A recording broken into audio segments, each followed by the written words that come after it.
Steam hissed from the ruptured conduit, turning the corridor into a maze of light and vapor. Elias Drayan pressed his back to the wall, breath shallow inside his helmet. The readouts on his wrist display were a mess: temperature spikes, radiation warnings, gravitational flux bending the air itself. Somewhere deeper in the core labs, the experiment had gone critical. He moved toward the sound of screams.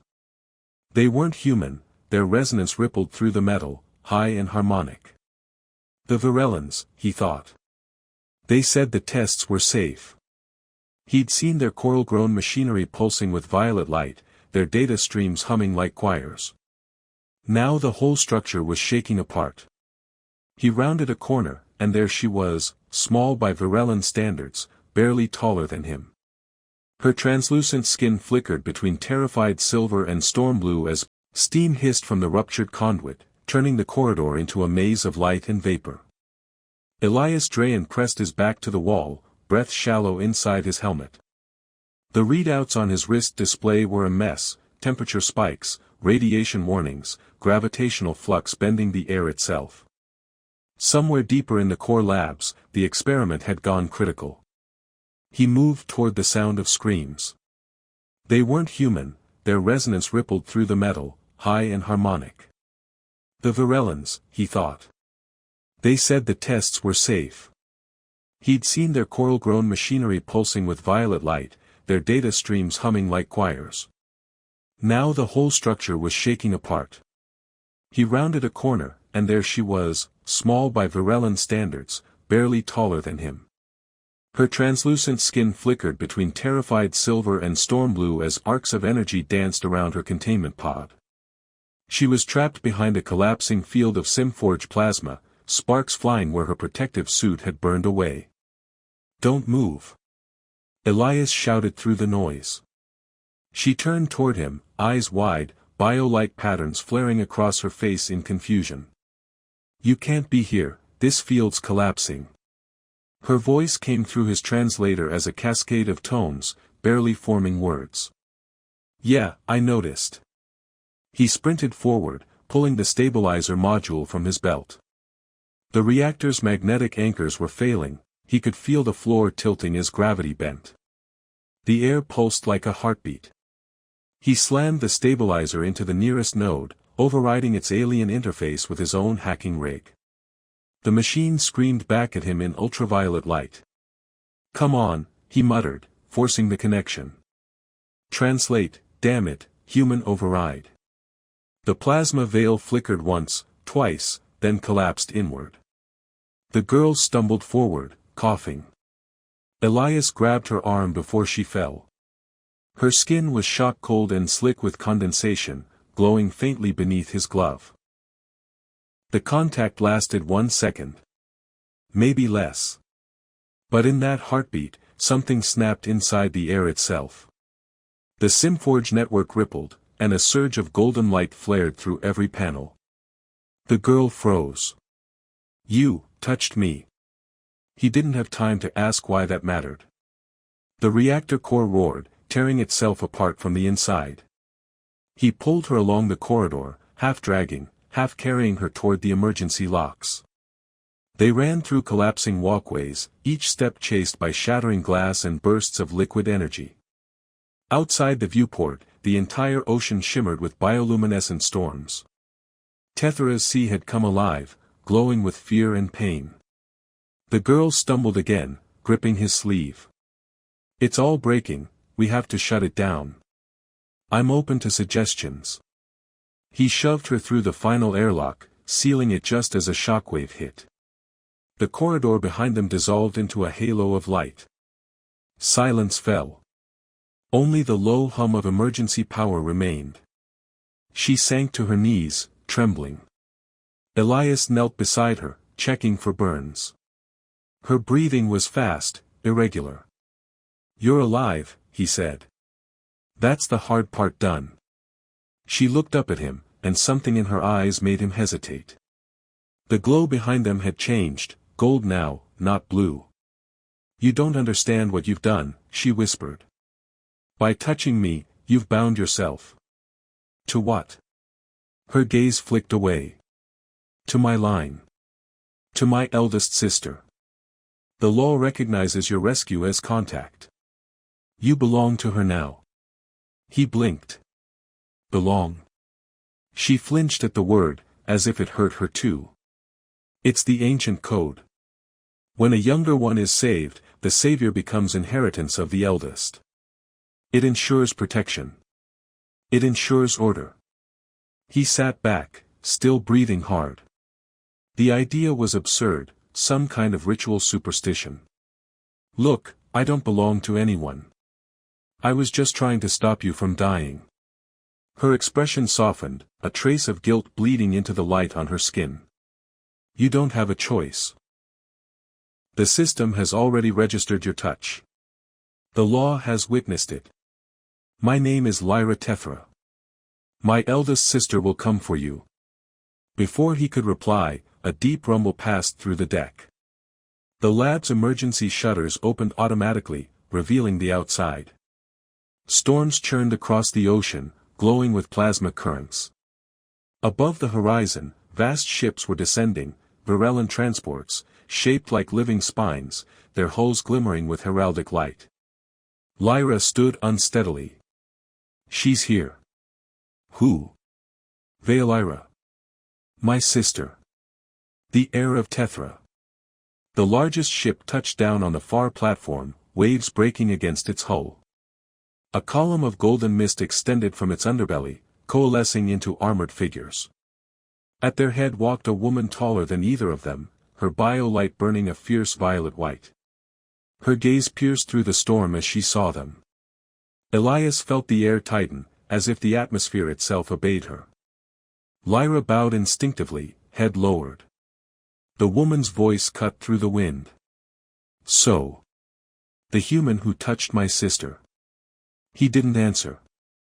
She stepped closer, each movement deliberate, the air shimmering in her wake. You interfered with a Tethra experiment. You altered a sacred bond. You have invoked the law. He straightened, meeting her eyes. I saved her life. Indeed, Veolyra said, tilting her head slightly. And by our law, that makes you mine. Lightning flashed across the sea. The energy in the air pulsed again, stronger this time, linking him to something invisible. The Simforge network, he realized. It was binding him, verifying the connection. Lyra whispered, I'm sorry. Elias clenched his fists. The power signature in his visor confirmed what she'd said, the system had logged his biometric pattern into Tethra's registry. He was listed under property of Veolyra Tethra. He looked up at the towering figure before him, her expression unreadable, her eyes bright with control. Welcome to Tethra Prime, human, she said softly. You stand under the law now. The wind howled around them, carrying the scent of ozone and burning coral. For the first time in years, Elias Drayan felt the weight of something he couldn't escape, not a storm, not a war, but a single touch that had rewritten his fate. The transport descended through the violet mist, smooth as thought. Elias sat in a containment chair, wrists magnetically locked to the sides. The air hummed with faint psychic resonance, even his breathing echoed strangely inside the chamber. Across from him stood Lyra, her expression tight, guilty. Guards flanked them, tall Varellans in crystalline armor, their eyes pulsing in synchronization with the ship's heartbeat. They had taken his translator away.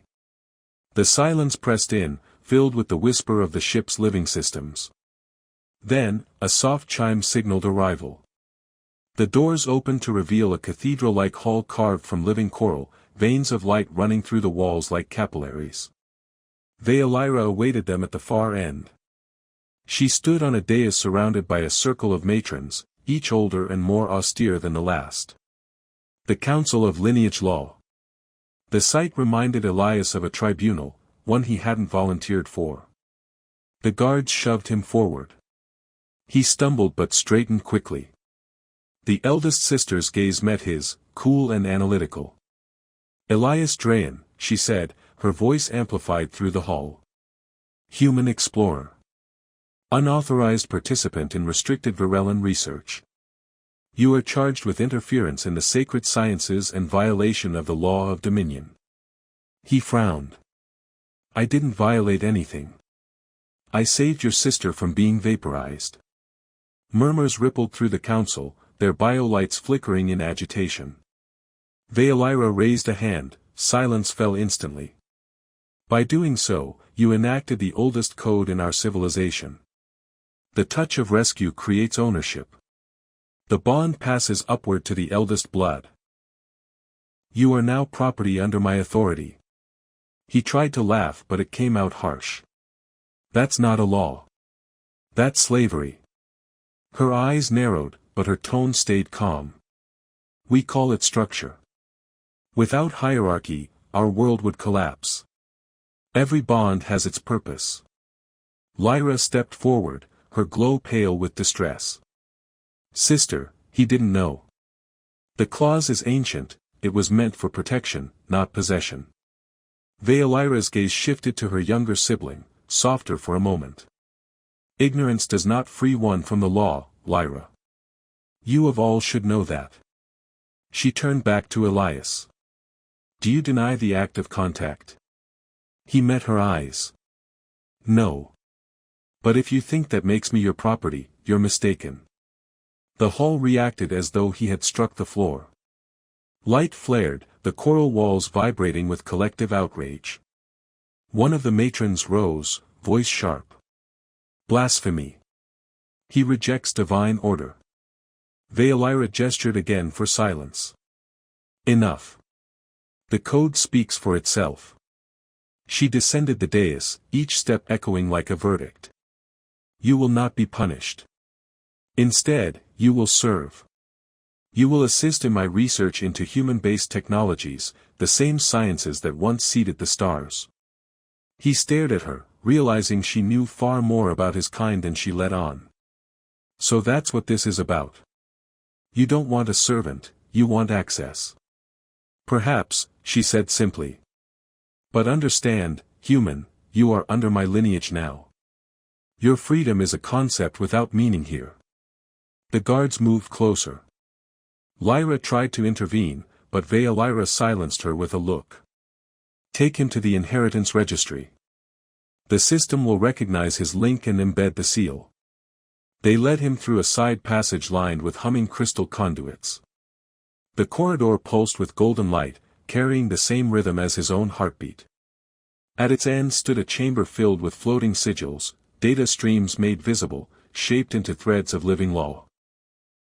One guard pressed his hand against a console, and the sigils reconfigured around Elias. A surge of warmth passed through his skull, invasive and electric.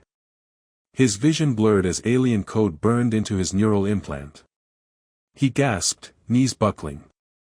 When his sight cleared, he saw it hovering before him, a glowing mark hovering above his chest like a projection. A chain of symbols looping into the shape of Veilira's family crest. He didn't need translation to understand it. Ownership. The guard released the magnetic bonds. Elias rubbed his wrists, breath uneven. This is insane, he muttered. Veilira's voice came from behind him. She had followed quietly, her steps soundless on the living floor. Insane, perhaps, to one raised in chaos. But here, law is life. You will learn that, or you will suffer by resisting it. He turned sharply. I've survived worse than rules. You can own the data, the paperwork, but not me. She smiled faintly, not with amusement but recognition. Your defiance will make you useful. Useful? I require someone unbound by virulent obedience to test certain theories. A being outside the psychic lattice. You will assist my engineers. Refusal is not an option. He wanted to argue, but Lyra appeared again at the doorway, her expression pleading. Elias, please. Just listen for now. If you fight her, she'll. Veilira's voice cut through. Enough, little one. He will obey. Escort him to quarters. The guards took him by the arms, guiding him down a corridor lined with light and shadow.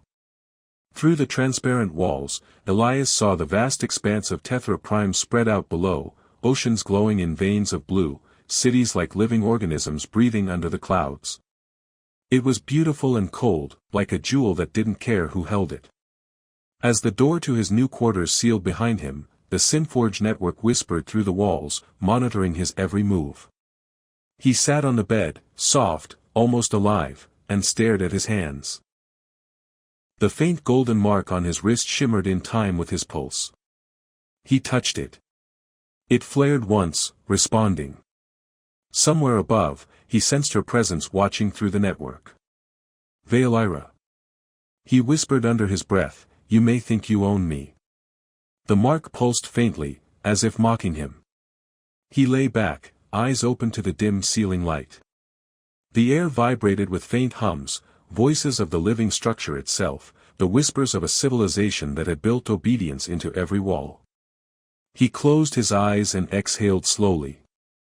In the darkness behind his eyelids, he saw Lyra's terrified face, the explosion, the golden flare of the bond. And beyond that, Veilira's eyes, calculating, cold, already turning him into a tool for something greater. He wasn't sure what frightened him more, the law that bound him, or the feeling that part of him wanted to understand it.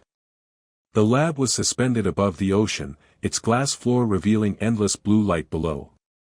Elias stood at a console that pulsed like a living organ, its surfaces breathing faintly beneath his hands. The golden mark on his wrist glowed every time the system recognized him, and every time it did, a sharp pulse of resentment followed in his chest. He'd been here for days, maybe weeks, time blurred in the constant twilight of Tethra Prime. Veilira's attendants gave him no schedule, only tasks. Translate this human data fragment. Reconstruct that broken interface. He worked beside machines that hummed in chords, half organic, half engineered, all alien. Behind him, the air shimmered. "You're adapting faster than expected," Veilira said.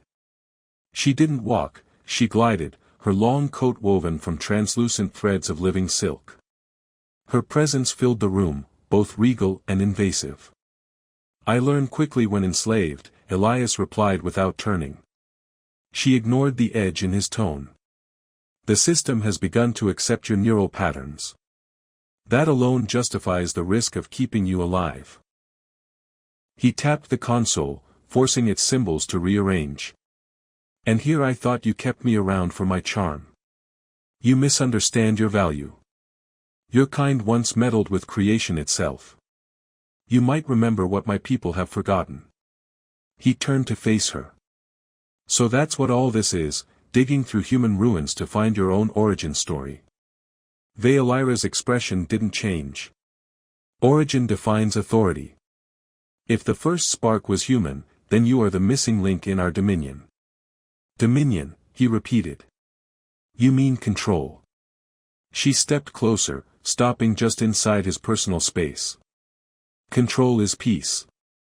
The hierarchy ensures balance. Without it, we would fall again into the chaos of the shattering." He met her gaze, unflinching. "You've built a prison and called it peace." Her bio-light flickered faintly violet, annoyance. "You speak of freedom as if it ever existed. Even your own species chained itself to power and illusion." Before he could respond, the door opened and Lyra entered, carrying a cluster of luminescent data spools. Her presence immediately changed the air, softer, uncertain. She avoided Veilira's gaze. "The new readings from the reactor fragments, sister. I think they're encoded with something different." Veilira turned slightly. "Different how?" Lyra hesitated, then looked to Elias. He should see them.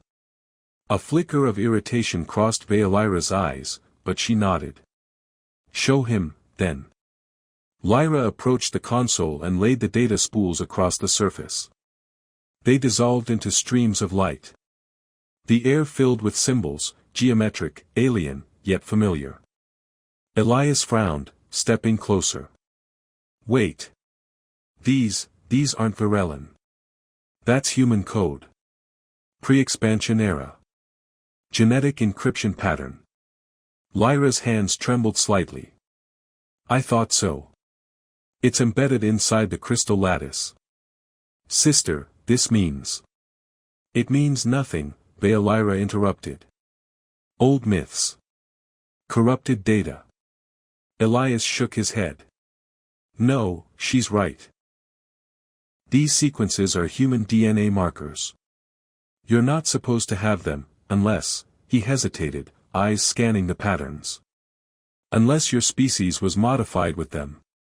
The silence that followed was sharp enough to hurt. Lyra looked at him, frightened, as if he had said something forbidden. Lyra's light dimmed, her control returning instantly. You will not speak such nonsense again, she said quietly. It's not nonsense if it's true, Elias replied.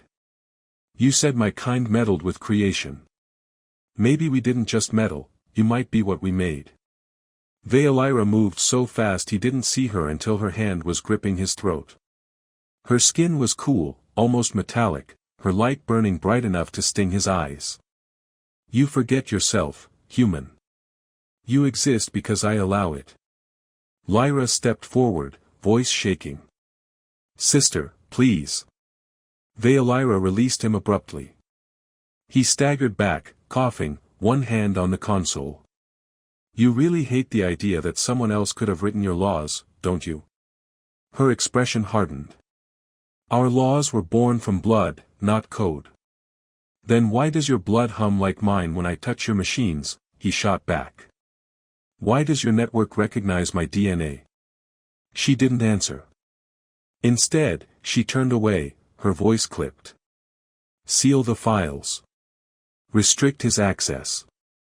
And you, she glanced at Lyra, do not bring him such data again.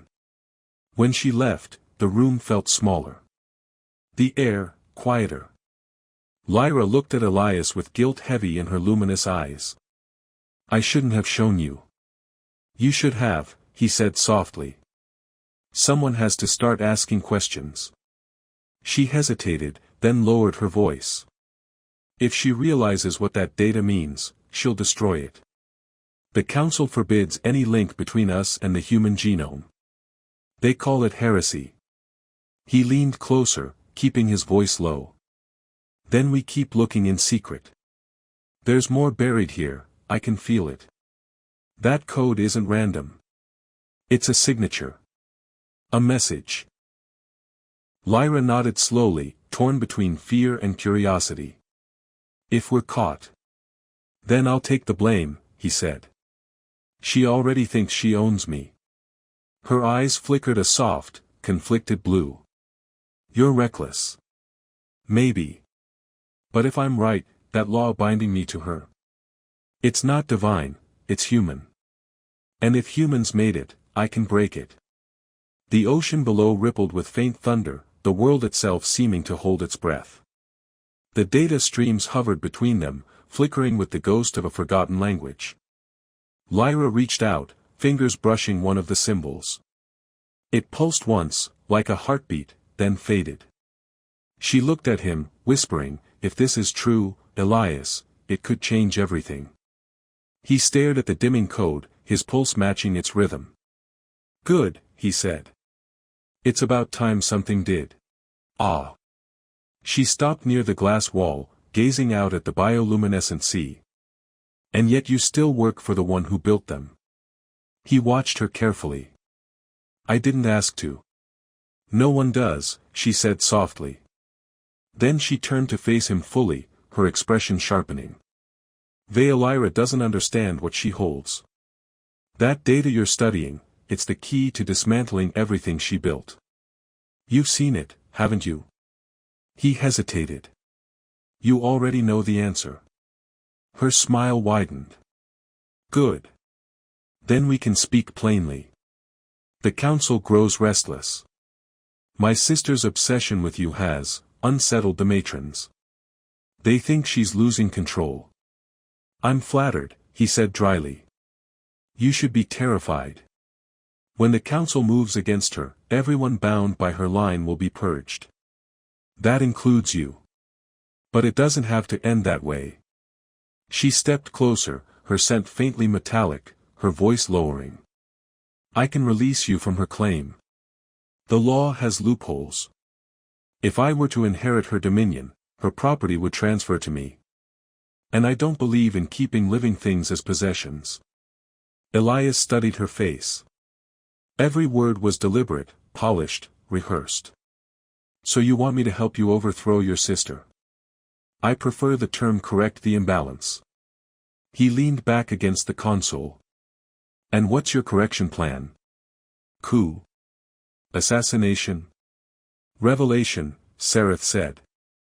The truth you've discovered, human interference in our creation, would destroy Veilira's authority.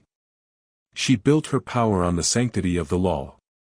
If the law is false, she falls. He almost laughed. And then what? You take her place. Different name, same chains. Her bio-light flickered, a flash of crimson annoyance. You think like a soldier, not a survivor. I don't want to rule. I want to end the age of eldest dominion. The system must collapse before something new can rise. He met her eyes. And you think I'll trust you? No, she said simply. But you'll trust survival. If you stay with her, you die. If you side with me, you might live long enough to free yourself. Before he could answer, the lab's walls pulsed red. An alert shimmered through the air, Veilira's neural signature filling every surface. Her voice echoed through the structure, unauthorized communication detected. Containment protocols active. Sereth hissed, stepping back. She's listening. Then go, Elias said. I'll stall her. She smiled again, this time sharper. I knew I liked you. Her form shimmered, dissolving into particles of light as she activated a cloaking field. The door sealed behind her, leaving only silence. Moments later, Veilira entered. The temperature seemed to drop. You've been busy, she said, eyes scanning the room. And you've had visitors. Elias forced a casual tone. If you mean your middle sister, she just came to threaten me. I'm starting to see a family pattern. Veilira's expression didn't shift. You think you can play us against each other? I don't have to. You're already doing that yourselves. Her bio-light dimmed, unreadable. You're becoming bold. I'm becoming tired. He gestured to the console. You wanted me to find something useful. I did. This, he tapped the data, proves your law was designed, not divine. It was built using human code to enforce biological obedience. You've been living under a system written by strangers who died millennia ago. Veilira approached, slow and deliberate. You think this revelation weakens me? It doesn't. It explains everything. The law is not divine, it's evolutionary. It ensured survival. It is proof that control works. Control isn't survival, he said. It's decay. She stopped in front of him, close enough that the heat from her bio-light warmed his skin. You speak rebellion as if it's wisdom. You forget, your species created the chains you despise. He stared back. Then maybe it's time I unmake them. Her expression flickered, something between admiration and fury. Careful, Elias. I could erase you with a thought. Then why haven't you? The silence that followed was answer enough. She turned sharply and walked toward the exit, her tone clipped. Tomorrow, you will assist me in activating the Genesis core. It will end the argument forever. He called after her, and if it erases free will across your species. She paused at the doorway. Then at last, we will be united. When she was gone, Elias stood in the dim light, his pulse echoing the thrum of the machines. The ocean rumbled beneath the lab, and the faint hum of the network whispered at the edge of his mind, alive, aware, listening. He pressed his palm to the console and whispered, Lyra, if you're still with me, it's time. The glass surface rippled, her face flickering into view through a projection node, her expression pale with fear. You found it, didn't you? I found everything, he said. And tomorrow she plans to use it. Lyra's voice trembled. Then we stop her. Elias looked out at the glowing sea, his reflection tangled with alien light. No, he said quietly. We rewrite her. The night before the activation, the ocean was restless. The currents below the citadel surged in violent spirals, glowing with the fractured pulse of the network's energy. Elias stood at the edge of the observation bridge, feeling the hum in his bones. Every circuit in the structure was alive, resonating with the same rhythm, the countdown to something irreversible. He heard Lyra before he saw her. Her footsteps were quiet, hesitant. They've sealed every corridor, she said. Security patterns doubled. The matrons are gathering in the core chamber. He turned to her. Then we're out of time. She nodded. I interfaced with the sublayer, you were right. The Genesis core isn't a creation engine. It's a rewrite protocol. It'll overwrite every neural pattern in the Virellan genome. Obedience, unity, silence. And Lyra will stand as their single consciousness, Elias said. A living law. Lyra's eyes glimmered with panic. If she succeeds, individuality dies. Every mind, hers, mine, gone. Then we make sure she doesn't succeed. He held out a small vial of luminous liquid. I pulled this from her own genetic data. It's a counter seed. If we inject it into the core's central stream, it'll trigger a recursion loop. The system won't be able to distinguish between creator and creation. You're talking about fracturing the network. I'm talking about setting it free. Lyra looked at the vial, then at him. You'll die doing this. Probably, he said with a tired smile. But maybe I'll take her empire with me. She reached for his hand, her skin warm against his. Then you won't do it alone. The alarms began to pulse through the citadel, deep, resonant tones that made the glass tremble. Intrusion detected, a cold voice echoed. All personnel converge on Genesis sector. Elias and Lyra ran. Corridors bloomed open before them, walls shifting to block pursuit. The citadel was alive, uncertain which master to obey. Light strobed red, then blue, then white. Lyra's voice filled the air, steady and calm. You cannot stop evolution, Elias. You can only delay it. They reached the elevator column that spiraled down to the core chamber. The shaft was a vertical ocean of light, streams of data cascading downward like waterfalls. Elias gripped the railing.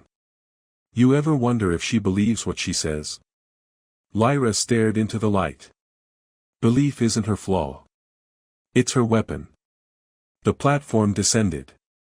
The deeper they went, the louder the hum became, until it was no longer sound but pressure, like standing inside the heartbeat of a planet. When the doors opened, the core chamber unfolded before them, a cathedral of biosteel and light, its center dominated by a massive sphere suspended in midair, swirling with translucent energy.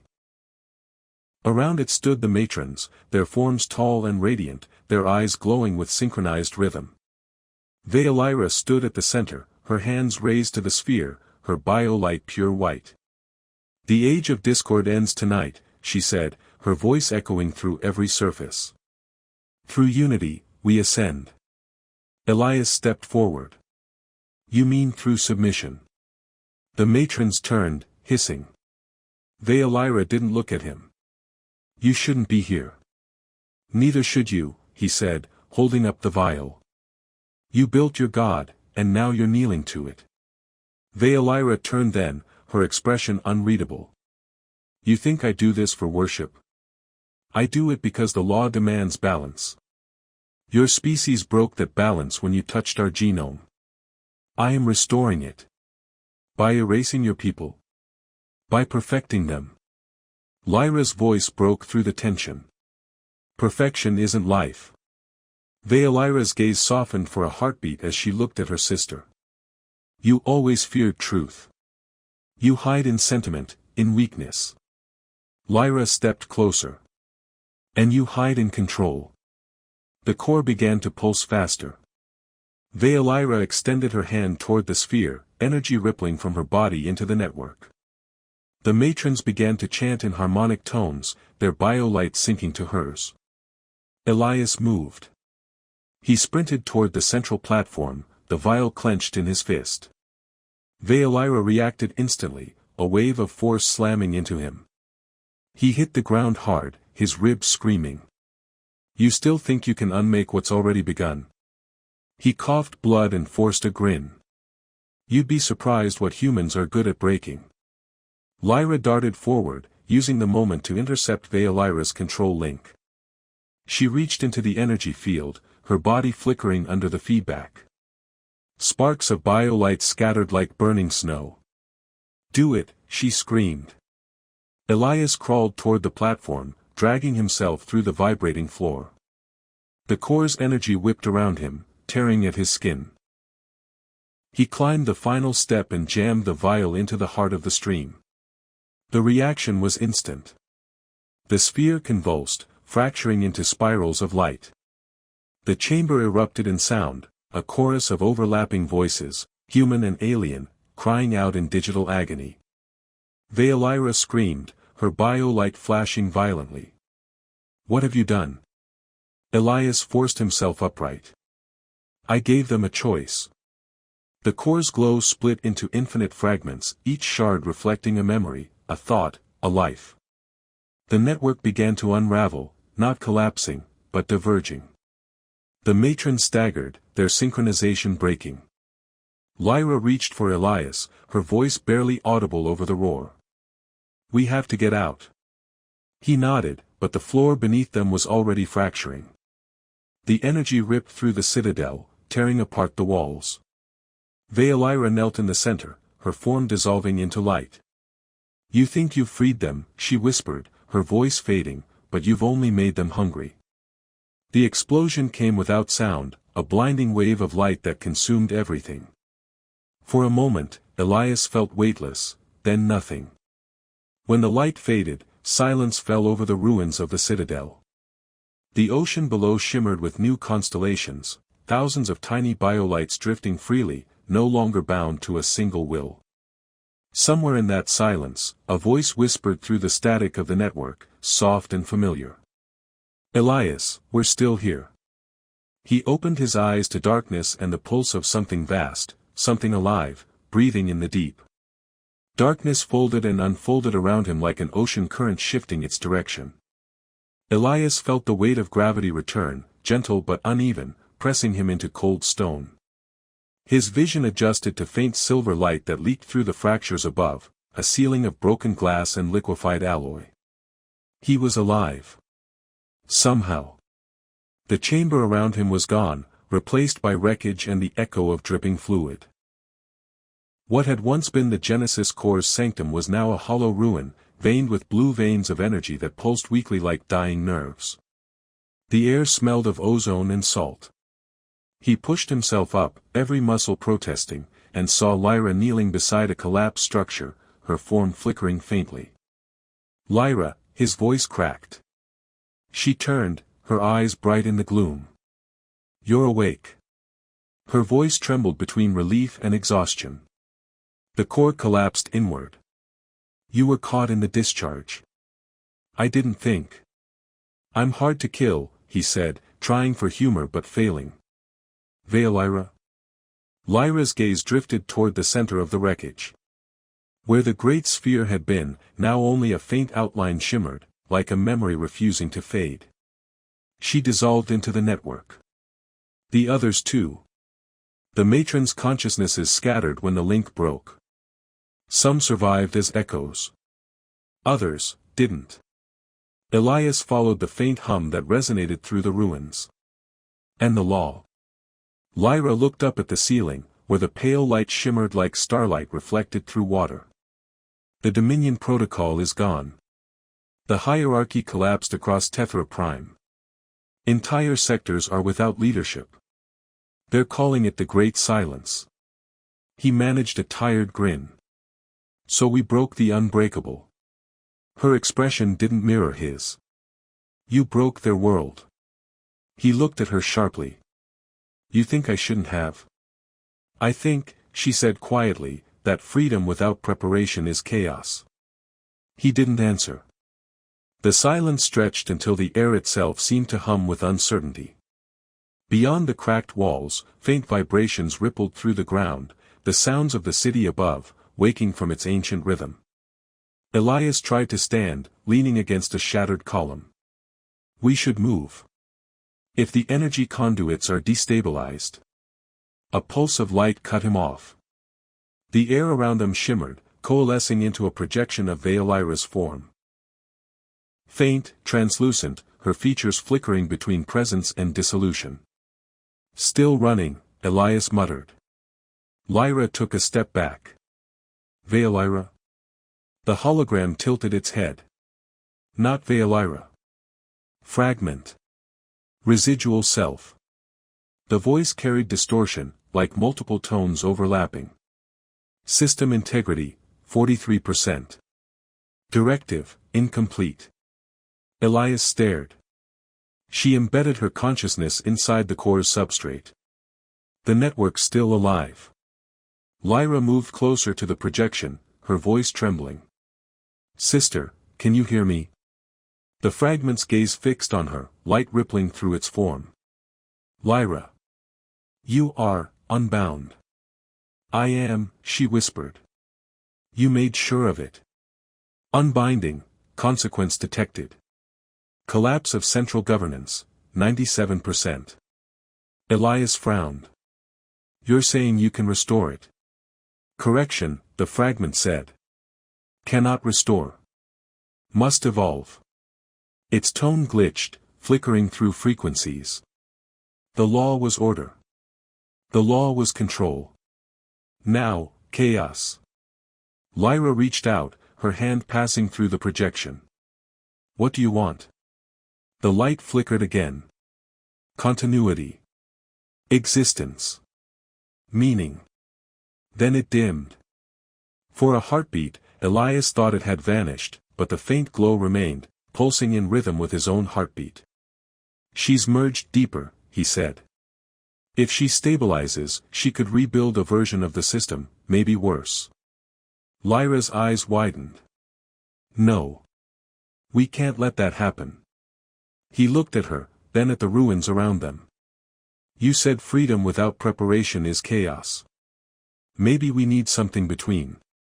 You mean rebuild the law? Not the law, he said slowly. Balance. A framework that doesn't own anyone. Not human. Not Virelin. Just, choice. Lyra studied him, her expression unreadable. You sound like a founder. Or a fool. The faint glow from the projection brightened again, spreading through the cracks of the chamber like veins of fire. The air thickened, humming with residual energy. She's drawing power, Elias said sharply. The network's feeding her. Lyra placed both hands on the floor, closing her eyes. I can disrupt it, but I'll have to link into the substrate directly. You could burn yourself out. I won't, she said, though her voice wavered. You need to reach the outer relay. The only way to stabilize the feedback is to open the conduits manually. He hesitated. You're asking me to leave you here. I'm asking you to trust me. Elias looked at her for a long moment, then nodded. Don't die. She smiled faintly. That's your line. He turned and ran through the collapsing corridor, his boots splashing through shallow pools of liquid metal. The hum grew louder, sharper.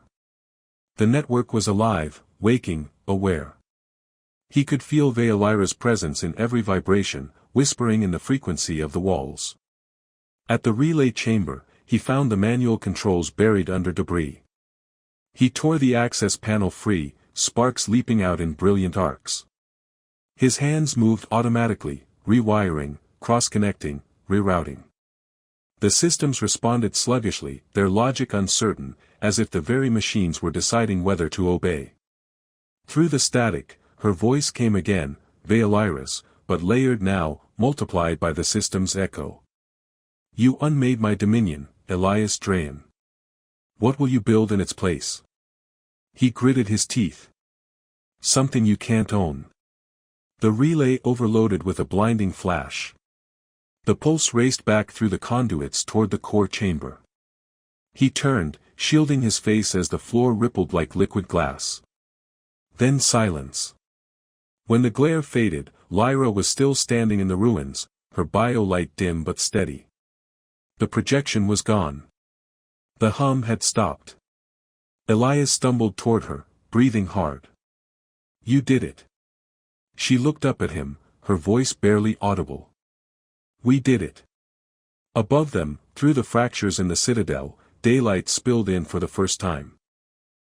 And beyond the smoke and light, the horizon of Tethra Prime shimmered with movement, ships rising not under command, but by choice, scattering into the freedom of the stars.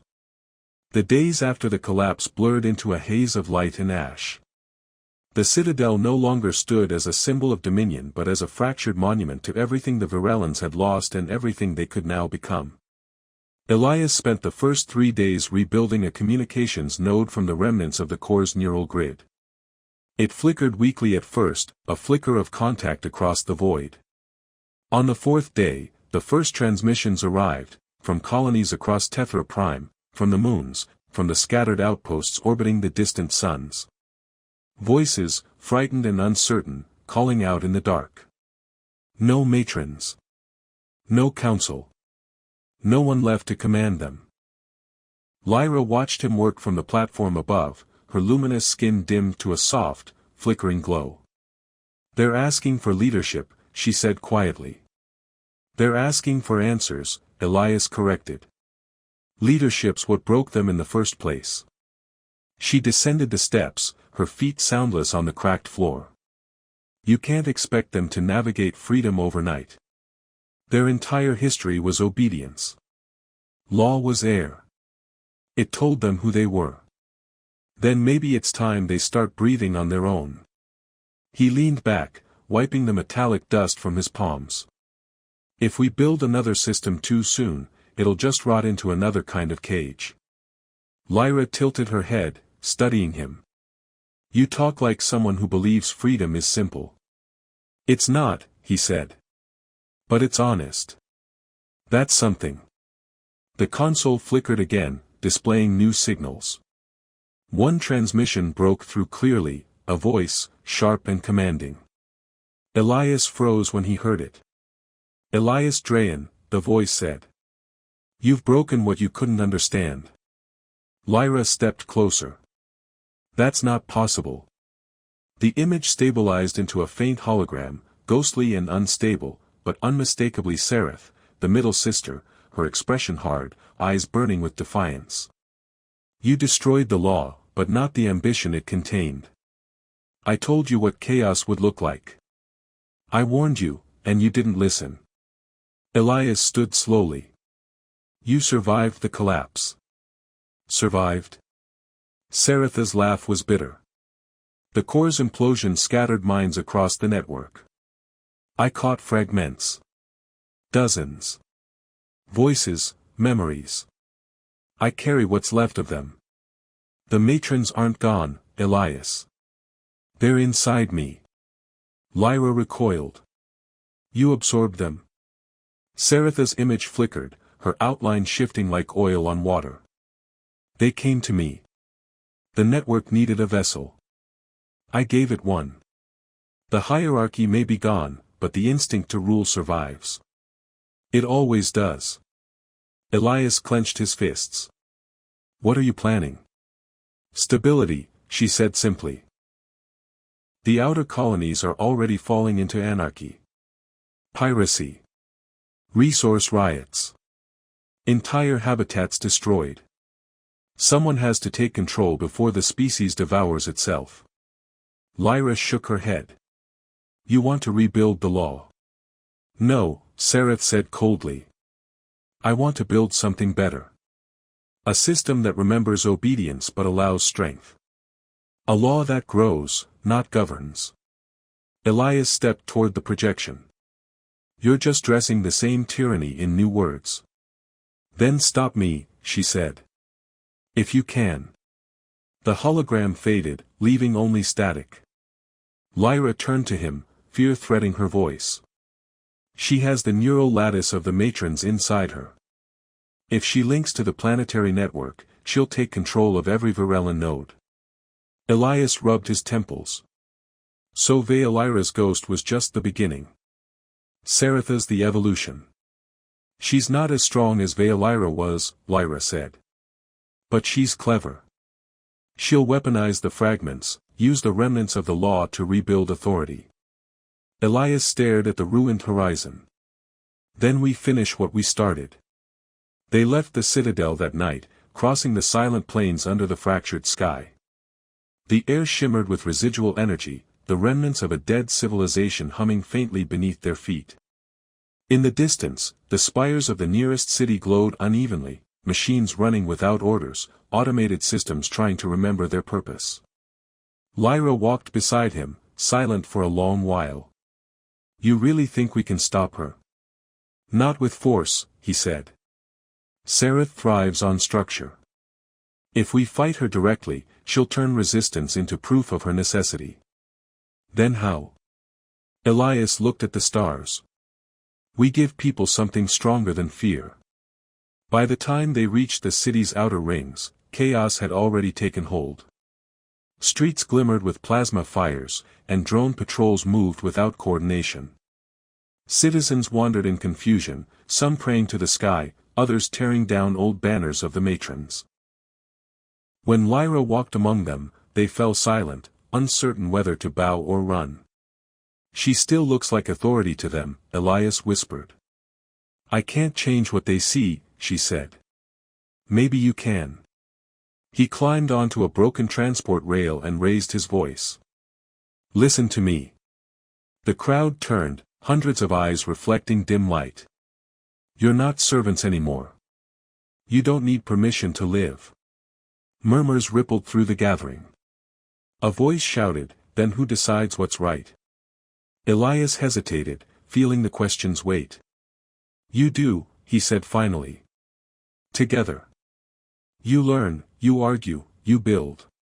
Freedom isn't the end of law, it's the beginning of choice. Lyra's voice joined his. Sarath will promise order.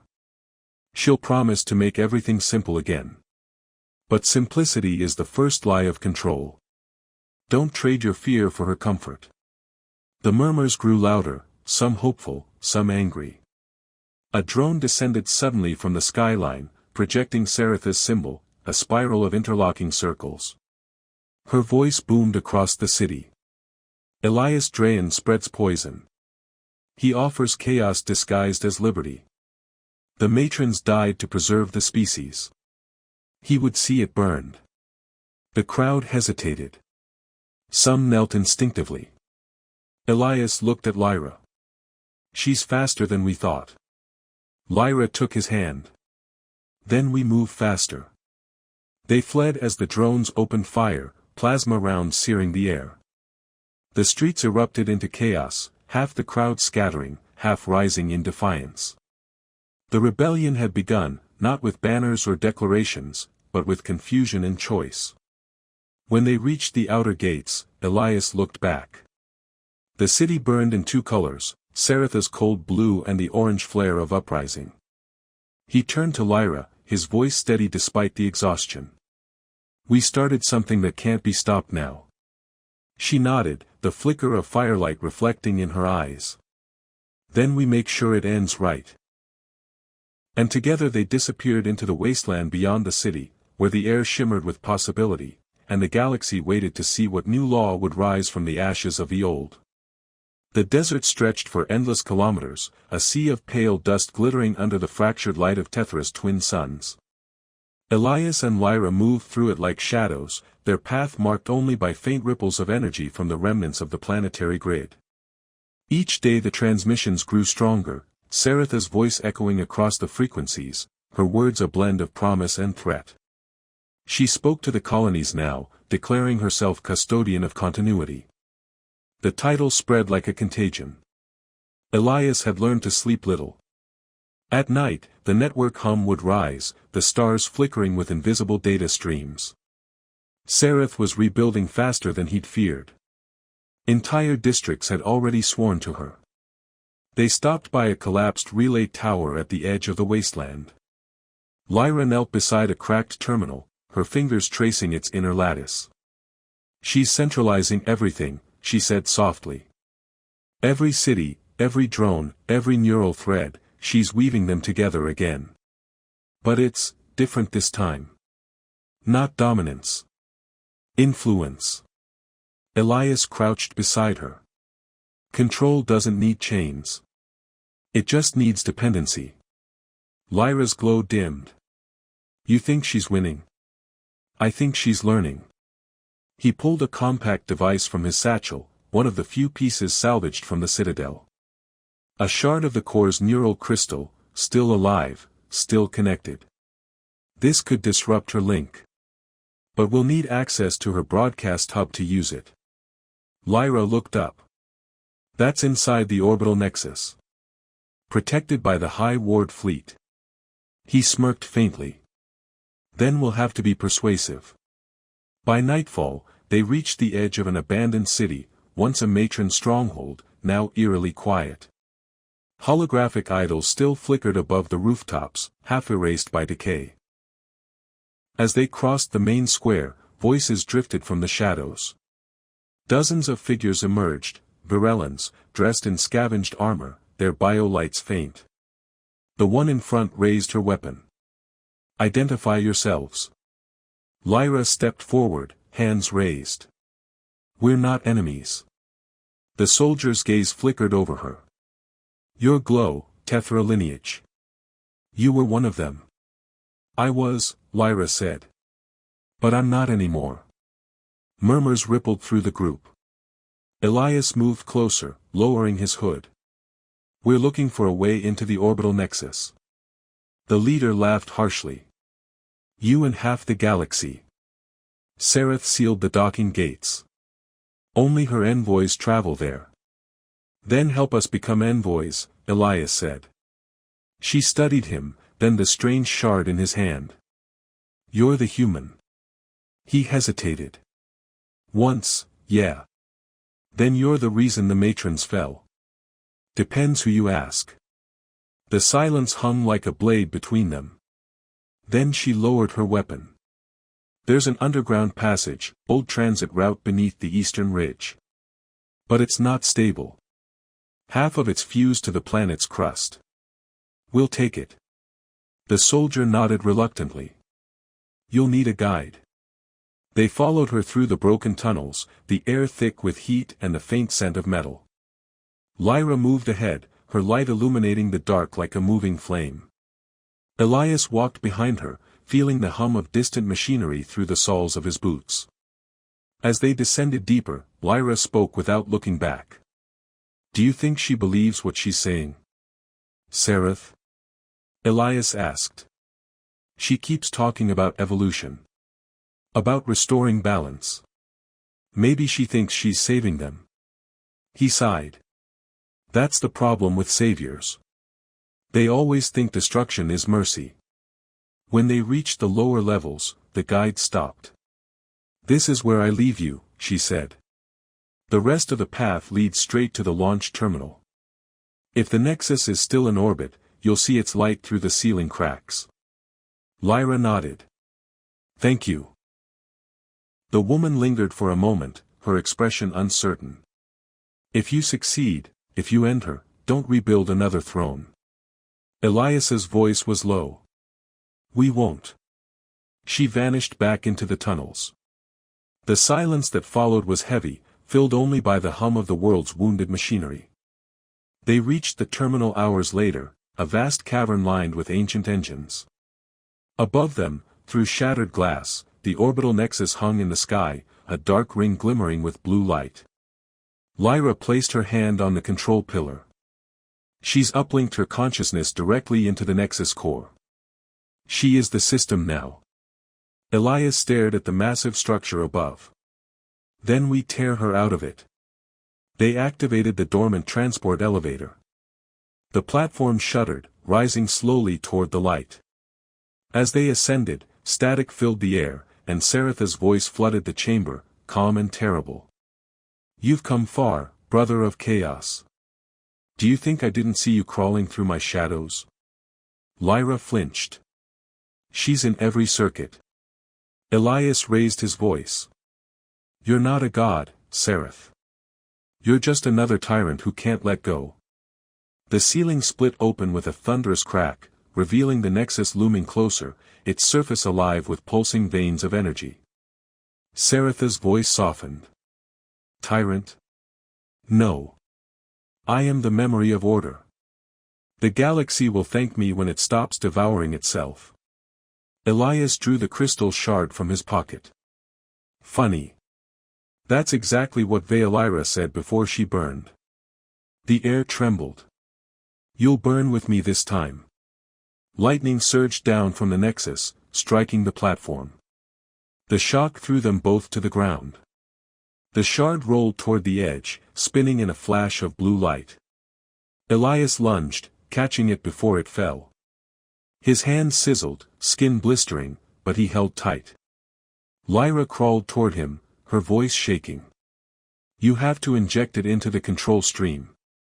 It's the only way to sever her link." The platform reached the docking level. Massive gates opened above them, revealing the heart of the nexus, an enormous sphere of light suspended by energy conduits. Inside it, faintly, was the outline of Saratha's body, floating serenely like a queen in her throne. Elias staggered to his feet. "You wanted continuity," he shouted. "Here's your legacy." He hurled the shard into the core. For a heartbeat, everything froze. Then the entire nexus screamed, a sound not of metal, but of thought, millions of voices collapsing into one. Lyra shielded her face as waves of light burst outward. Elias. He didn't move. The energy hit him full force, searing through his body. He saw flashes, Veilira's face, the matron's halls, Lyra's laughter, the stars beyond this dying world. And through it all, Saratha's voice whispering, "You can't kill what believes it's right." Then there was only light. When the wave faded, the nexus was silent. The sphere dimmed, its circuits falling dark one by one. Lyra lay on the ground, trembling, her bio-light flickering weakly. She looked up, searching for him. He was standing at the edge, motionless, smoke rising from his burned hand. His eyes glowed faintly, not blue, not gold, something new. "Elias," she whispered. He turned slowly, and for a moment, the network pulsed again, as if answering him. The world was silent for the first time in centuries. The hum that had once filled every corner of Tethra, the whisper of circuits, the pulse of the matron's will, the constant thrum of control, was gone. The sky above the wasteland was a blank canvas of ash-colored clouds. The orbital nexus hung in orbit like a dead moon, fragments of its hull drifting lazily in the planet's weak gravity. Elias sat at the edge of the crater that had once been the ascension platform. His clothes were scorched, his skin marked by faint fractal lines that shimmered in and out of sight beneath his flesh. His heartbeat echoed in his ears like static. When he closed his eyes, he could still hear Saratha's final words, looping faintly in the back of his mind. Lyra approached quietly, her light softer now, dimmed to a pale silver. "You're still connected," she said. He didn't look up. Maybe. Or maybe she's still echoing somewhere. A memory that doesn't know it's dead. She sat beside him, the silence stretching between them. The air was cool, filled with drifting dust. Below them, the wreckage of the nexus flickered weakly with residual energy, dying neurons of a fallen god. "What happens now?" Lyra asked. Elias turned the crystal shard over in his palm. It was cracked, dull, lifeless. "That depends on whether she's really gone." Lyra's gaze drifted to the horizon. "You saw what happened. The entire network collapsed. Every drone, every node, it all went offline. Whatever she was, it's over." He frowned. You said it yourself once, energy doesn't vanish. It transforms. For a long while, they said nothing. Then a faint tremor passed through the ground, subtle but distinct. Elias froze, scanning the distance. The horizon rippled faintly, like heat distortion. Lyra's voice was tight. You feel that? He nodded. Yeah. They made their way down into the crater, moving carefully across twisted metal and fractured stone. The tremors grew stronger the deeper they went. In the center, where the Nexus core had fallen, a faint glow pulsed through the debris, a soft, rhythmic beat. Lyra knelt beside it. It's alive. Elias crouched beside her. No. It's awakening. From within the rubble, a soft hum rose. Light began to spread through the fragments, connecting them with thin strands of energy. It wasn't blue or gold, it was a shifting, prismatic color that seemed to exist outside the visible spectrum. Elias's mark pulsed in response, lines of light crawling up his neck. Lyra backed away. Elias, what's happening to you? He gritted his teeth. I don't know. The light swelled, and then a voice, not Saratha's, but something older, quieter, echoed in the air. Continuity preserved. Lyra's breath caught. That's her code signature. But it's fragmented. Elias stared at the light. No. It's rewritten. The ground split open, revealing a crystalline structure beneath, a seed of data and energy buried deep within the Nexus's remains. It pulsed once, sending a wave across the landscape. The broken drones nearby twitched, rising slowly, their optics flickering back to life, but their glow was no longer cold and uniform. Each one shimmered differently, like they were thinking. Lyra's voice trembled. She's not controlling them. They're independent. Elias looked down at his hand, where the same shifting light now bled through his veins. She transferred her architecture into me. The core didn't destroy her, it merged us. Lyra's eyes widened. Then you. Am what's left of her, he finished quietly. The realization hung heavy. The network hum returned, faint but alive. Not as command, not as domination, just presence. Awareness. Lyra stepped closer. Elias, listen to me. You don't have to let it take over. You can control it. He laughed bitterly. You don't control something like this, Lyra. You coexist with it. Then coexist. Don't become her. He met her eyes. For a moment, the faintest smile flickered across his face. I'll try. The tremors subsided. The drones dispersed into the desert, moving like lost souls searching for purpose. Above them, the clouds began to part, revealing the fractured remains of the Nexus reflecting the sun's light like a dying halo. Lyra turned to him. If the world rebuilds, it'll need guidance. But not another ruler. Elias nodded. Then maybe it's time for something new. A network without chains. A system that listens instead of commands. She looked doubtful. Can something built from her code really do that? He glanced at the distant sky. Maybe not now. But every system begins with intent. And this time, it won't start with control. Lyra reached out, placing her hand over his. The light between them stabilized, merging into a calm pulse. For the first time since the collapse, Elias felt quiet inside his mind, no voices, no static, just stillness. Then, faintly, a whisper rippled through the network, soft, curious, unfamiliar. Are we free? Elias closed his eyes. Yes, he murmured. You are. The whisper faded into countless smaller ones, voices exploring the world anew. The network spread outward, connecting the ruins, the sky, the stars above. Lyra stood beside him, watching as light returned to the horizon. You know they'll see you as a god now. He shook his head. Then I'll have to remind them I'm not. She smiled faintly. That's what gods always say. He didn't answer. He simply looked up at the drifting remains of the Nexus, his eyes reflecting the changing light. In that moment, something vast and quiet passed through him, a sense of ending and beginning intertwined. Lyra touched his arm. What will you do now? Elias stared at the suns rising over the wasteland. Listen, he said. And then decide. The ground beneath them pulsed once more, not in warning but in rhythm, with the heartbeat of something reborn. The silence that followed wasn't empty. It was alive, waiting. And as the first wind of the new dawn swept across the ruins, Elias and Lyra stood together at the edge of the crater, watching a world rediscover the meaning of freedom. Weeks passed, though time had begun to lose its rhythm on Tethra Prime. The cities that once shimmered with unbroken order now lay quiet, half-lit by scattered energy conduits that pulsed like veins through the broken metal landscape. Yet in that silence, life had begun again.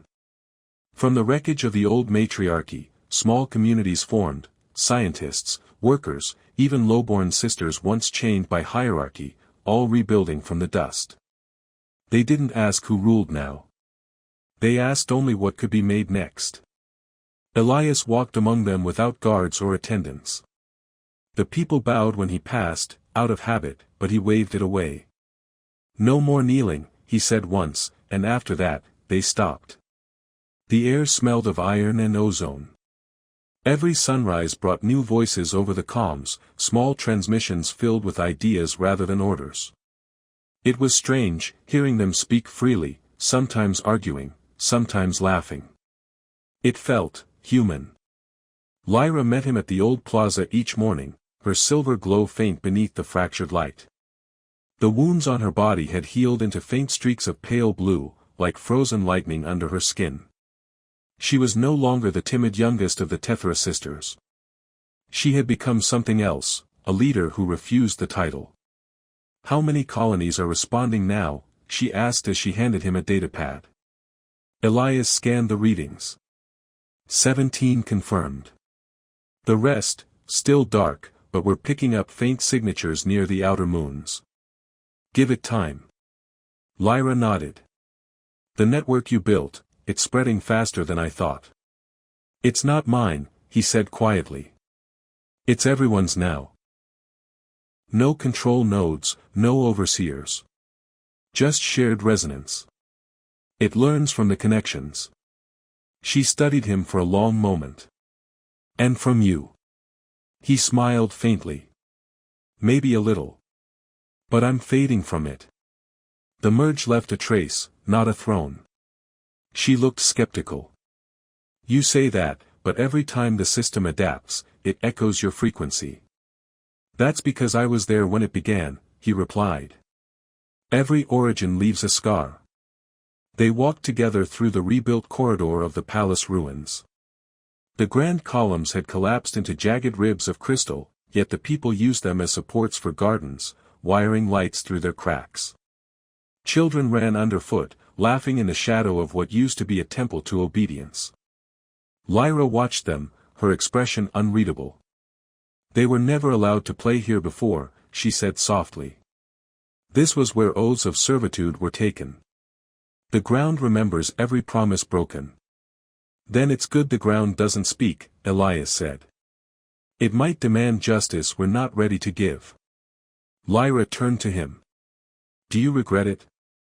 Destroying the old law. He considered the question carefully. No. But I do regret how much blood it took to prove it was wrong. She nodded. Then maybe the next law will be written with less blood. He stopped walking. About that, he pulled a thin hollow slate from his coat and activated it.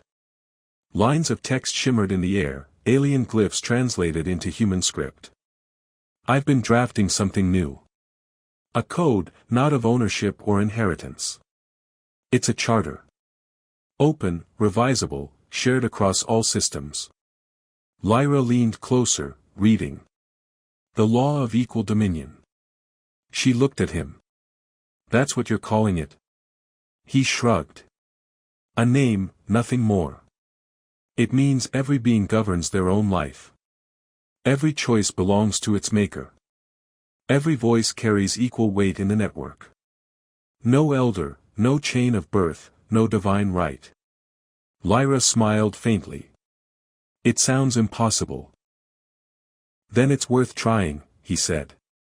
She took the slate from his hands, her eyes reflecting the glowing text. If we do this, we'll be rewriting everything the matrons stood for. Every bond, every order, gone. They already fell, Elias said. We're just deciding what grows in the ruins. The wind rose through the broken halls, scattering petals from the new gardens. For a moment, it sounded like whispers, echoes of the old matrons fading into the dust. Lyra held the slate to the light, and the glyphs shifted, translating into Virellan script. Then let it begin, she said. They transmitted the new charter that night. The pulse spread through the rebuilt network, jumping from colony to colony, ship to ship, until it reached the farthest orbiting stations. The message wasn't a command, it was an invitation. And one by one, lights flared to life across the dark side of Tethra, like stars rekindled. When dawn came, Elias stood on the balcony overlooking the city.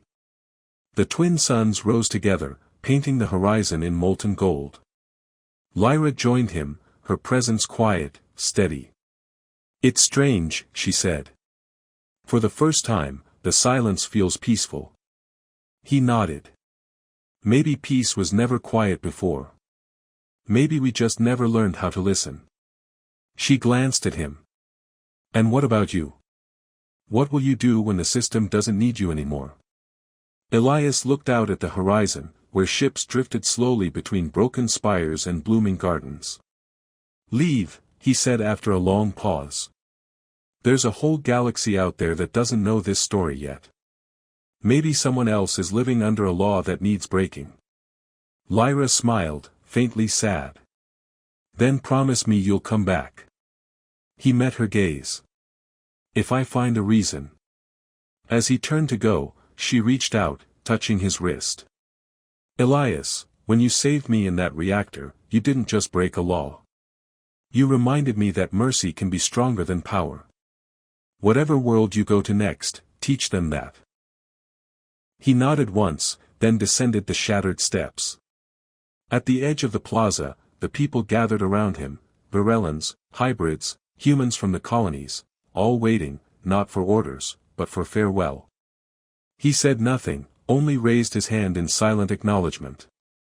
The crowd mirrored the gesture, 1,000 palms open to the rising light.